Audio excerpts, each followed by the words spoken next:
Frederick here at Simple System Trading.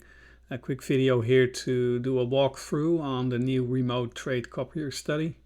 On the website you can read the overview, the highlights. I will go through them a little bit, and you can get a license. There's a 5-day free trial license which gives you 5 days of access with 5,000 credits, all for free, so you can start to test the waters and see if you like it. If you know the local trade copier, if you've been using it, the remote one is very similar in configuration. The only difference is this allows you to copy trades over the internet to any other share a chart configured with a receiver.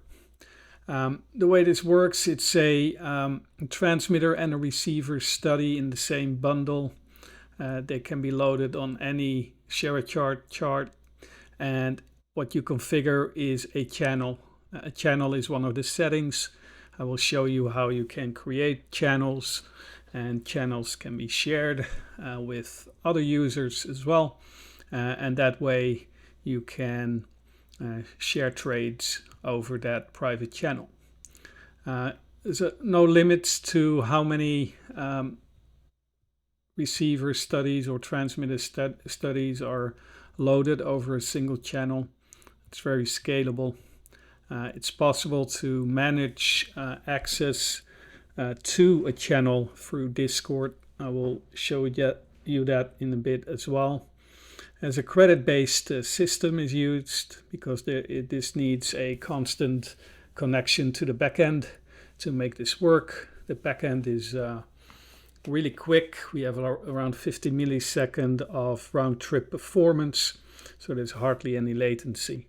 This does depend on your share a chart configuration. We'll touch that in this video as well. Check out the website and the frequently asked questions and see if you would like to give this a try. If you get a license, you need to activate it on your SST profile page. That will look something like this. You have the license activation tab in your profile page. You punch in your account name and license key. And if that succeeds, you will see a link to the remote trade copier, right? Remote trade copier, you click that link, and that will be your study details page right there. On that page, you see your license key, the number of credits you have, and the number of credits you've used and still have available. You can add new credits by clicking the top up credits button, and this allows you to buy one-time payment number of credits and add them to your license. And that's the way to add them. They will be added after checkout, and the number of top-up credits will be shown here after that's done. Top-up credits will never expire, so it's an easy way to make sure you never run out. The rest of this page is used to create a channel.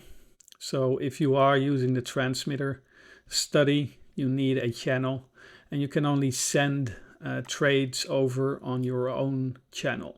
It's not possible to send or use the transmitter study on someone else's channel.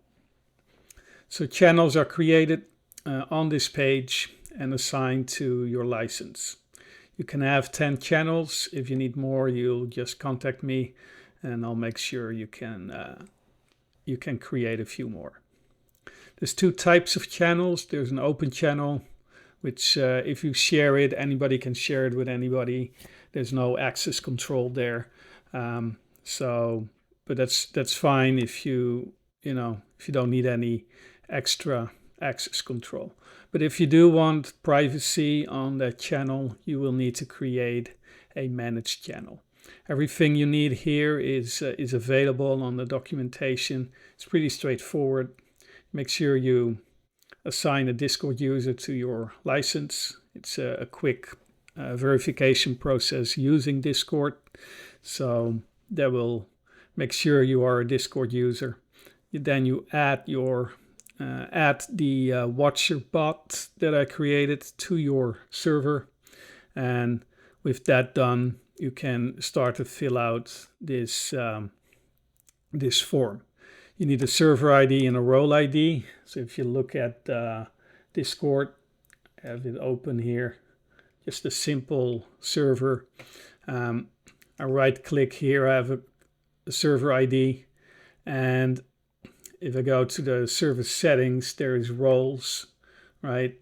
And I created the RTC role here, and that role, you can right click that as well. That's a role ID, right? That's the stuff you need for that form. And inside Discord, you just managed who is assigned to your role. So I assigned myself to this role, so I can have access to use that channel. If I'm not on this this access list for this role, then I cannot use the study with that particular channel, right? So that's how that works. If you look at a different Copier license key, you see there's tokens already available. There's 2 open channels here that can be used. There's also channel tokens created for managed channels, right? So that's a little bit on the channel management here, and the channel will need to be shared with whoever wants to run a receiver on their chart.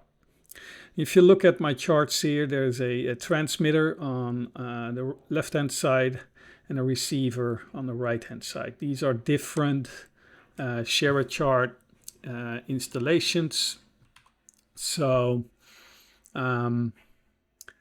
they run on the same machine right now, just for ease of the demo, but the receiver can be anywhere in the world and the transmitter can be anywhere in the world, right?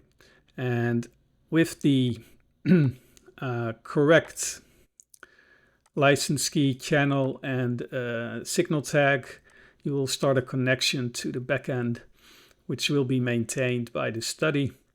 And the transmitter will send all the signals related to trading to that channel. The receiver, any receiver, no limit to the number of receivers either. So we'll receive that signal and process it on their own share chart. So if you look at this right now, if I would start a limit order right here, you see it reflect on the receiver. It's quite quick. This is a round trip time of about 50 milliseconds, and you see it's almost instantly that those changes are made, right? One thing to do there is check your chart settings. You would probably want a lower chart update interval than the default. I've set it to 10, which is quite quick. You should really check your performance and your CPU usage, but for me 10 works fine. Chart update interval for the update always here, I've set that to 10 as well. The study will always calculate, and that's the fastest way to process everything. The round trip time is also depending on where you are in the world, but the backend should be able to cater a very quick reaction time anywhere in the world. Another thing on speed, the speed is mostly determined by how many charts you have open on your share chart installation and how many studies you have loaded. As you might know, maybe you don't know, but share a chart as a calculation cycle. Every cycle it goes through your chart book, and all the charts in the chart book and all the studies in the chart. And when the first one starts all the way to the last one, and then it starts again at the first one. So the more charts and studies you have loaded, the longer that calculation cycle can last. So that can also reflect on the speed of this round trip of going from a transmitted signal to a received signal. With that, the number you see here are the credits remaining on the license. It's a subgraph in the study, so the remote copier here is a number of subgraphs. Remaining credits is there, and you can use like a text display study or something else you use to visualize the number of credits that are still available on the license. A credit, it's explained in the web page as well. 1 minute of connectivity is 1 credit, and also a signal received or transmitted is 1 credit. You will not get discounted for listening to your own channel. On your own channel, you will only be credited for transmitted signals. You can manage your connection very quickly with a right click. You can basically turn on and off that connection. There is also a setting to assign advanced custom study control buttons to your on and off buttons, right? If you do that, you can also use a shortcut to those buttons and quickly toggle the study on and off. There's a session time here to manage your connectivity. So if you only have certain sessions you want to use the study will automatically disconnect and reconnect based on the session settings. You can override those with a right click as well, and then it will just be always connected. Connection on weekends is also an option. So that's about the connection, right? So if you quickly want to turn the channel off, you can do so. It will update the last status of your credits, and you are now disconnected. This will also be shown in the message log right now, and you no longer have a connection going, right? The receiver is on the same channel but on a different license, so that it is totally independent, running its own connection. If you would have, on the same license, you would have multiple studies loaded, it will use the same connection, right? So if you're on the same computer, the same license key, running several transmitter or receiver studies on the same channel, they will all, for default, use the same channel connection. So that's the most economic way of using your credits. There is an option to use the study with a dedicated connection, right? In that way, that particular study has only a single connection going to the backend. It's a little bit quicker, but not too much of a difference, depending how many studies you have loaded. All right, so it's an economic way to, if you run several studies on the same channel and license key, you will not be charged too much for your connectivity. With a right click, you can start the connection again. It will do some backend checks, and the log will show you that you are connected and subscribed to the channel. The study will maintain its connection. If you have a very unstable connection, you will probably see a few reconnects in the log. If that fails, then the connection will be terminated, and we'll have to solve that on your own. But normally, in the normal circumstances, the reconnects should keep you connected at all times. Um, you should take care that, in sleep mode, if your computer goes to sleep mode, obviously the connection will be lost. If you wake up, the connection should be back, just like anything else in ShareAchart.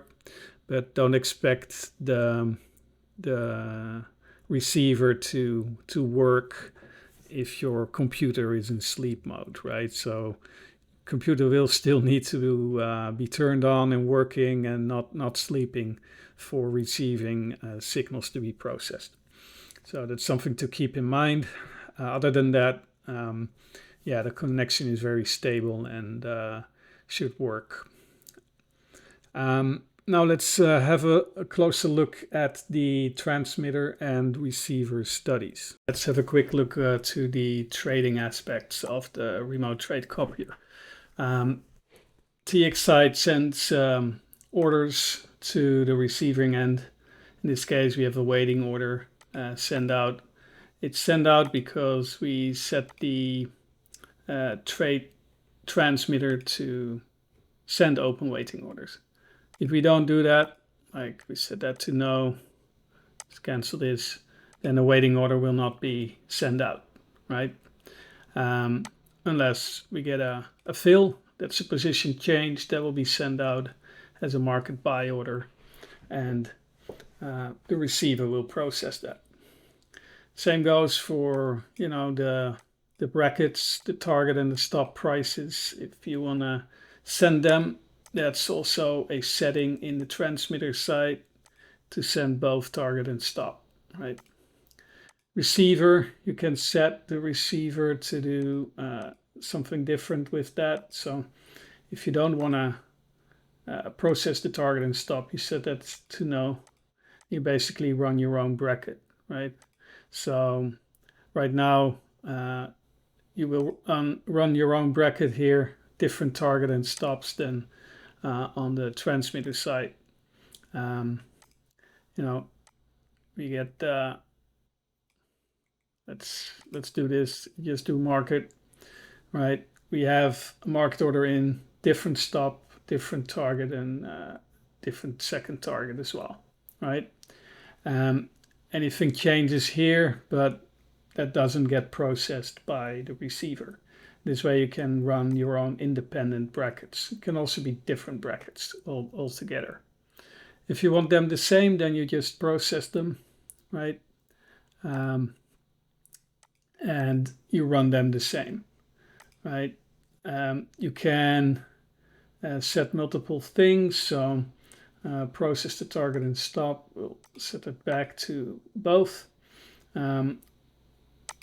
On the position size, you always have to set the max position size. So default is 1. Probably need to set it a little bit higher. You can look at the trade factor. You probably want to set that to the sender side. You can use a factor like 2, for instance. Then it will double the position size that's being used here. So here we use 2, and then you will enter with 4, right? And those brackets will be adjusted to a different quantity as well.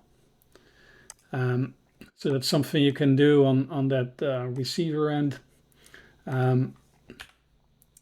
You can scaling in and out can also be set from the transmitter, or you set it independent or on and off. All depends on what you want to do. Same goes for adding and reducing and signals. So if those need to be processed, you can set to do so. Those are the most important things. The flattened signal, I would suggest you always set that to yes, but you don't have to. It all depends on your goal of trading the receiver end. Time in force day is probably recommended. If you want to hold overnight, you set this to good to cancel. That will keep the brackets alive after the market closes. But your broker should support it. So make sure you test that out before doing it live. Out of sync only works when it's used on your own license key. So if you listen to someone else's channel, that won't work. But if you listen to your own channel with the same license key, then you can use out of sync as an option. As always, go through the study description to get a more detailed look on those settings, and you should be good to go. Some things require testing, but the basic things are basically ready to go out of the box. On the transmitter side, there are a few things as well. We already discussed. You can choose to send a few things like waiting orders, reversal signals. If you want to send the configuration file of your brackets, it's only the file name, so the receiver will need to use the same file names, but that can be used, right? If you configure your bracket, you give it a name in save configuration, that config will be stored and you can select it here. And that way you can quickly change your bracket scheme. If you use the same file name convention on the receiver end, this one can be sent over and processed by the receiver study, right? Receiver has an option here to process the config file. Those are all options in the transmitter and the receiver studies. I would suggest clicking the description, go through that, manage what you want to manage, and test things out. It's the best way to get going with this study bundle. Do let me know if you have any questions on some of the features, and I will make a few new videos in the future to go a deep dive into some of those features. All right, for now, I'll wrap this up, send it out, and hope you enjoy the study. Thank you. Bye-bye.